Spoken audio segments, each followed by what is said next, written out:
To develop an appreciative culture is a wonderful thing for any organization.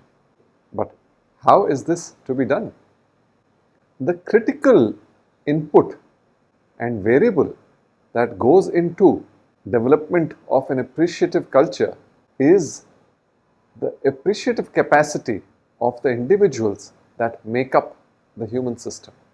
The more intrinsically appreciative the people are, the easier it becomes to develop an appreciative way. Appreciation is the capacity to locate value in any external situation, thing, or person. People can look out and see different facets of the same situation depending upon the frame of reference from which they are viewing it. The single most important realization for people is that we live in a world of interdependence. I am dependent for my existence and growth on the nature around me and the people that make up my team, organization, community, and so forth. To the degree that my sense of identity includes all of these life expressions, to that degree, I shall become more appreciative in nature. And this capacity manifests in 4 interrelated abilities. First, the ability to reflect on the best of the past so as to develop a sense of possibilities for the future. Second is the ability to challenge the status quo and dream of a radically different, improved, or more desired future. Third is the ability to design systems and processes such that people can realize the effect of their actions over the long term. And finally, the ability to create forums and spaces where people can dialogue and exchange perspectives so as to meaningfully collaborate with one another.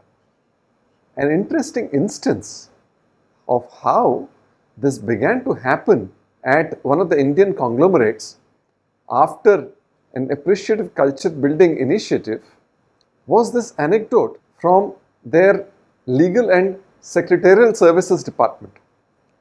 This lady was approached by one of the business units in the conglomerate for processing a board meeting that could discuss the issue of right shares.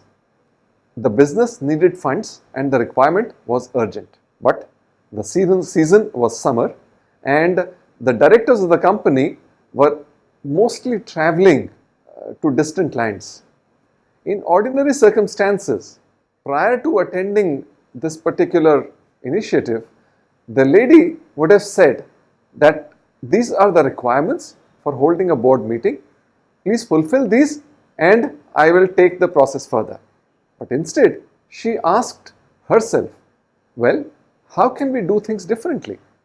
So she dug into the statute books and found out that there was a provision of video conferencing and including some of the directors into the board meeting from a distance.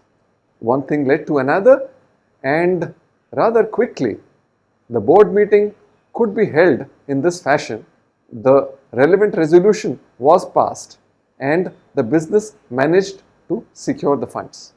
Small instances like these go a long way in developing the appreciative elements of any organizational culture.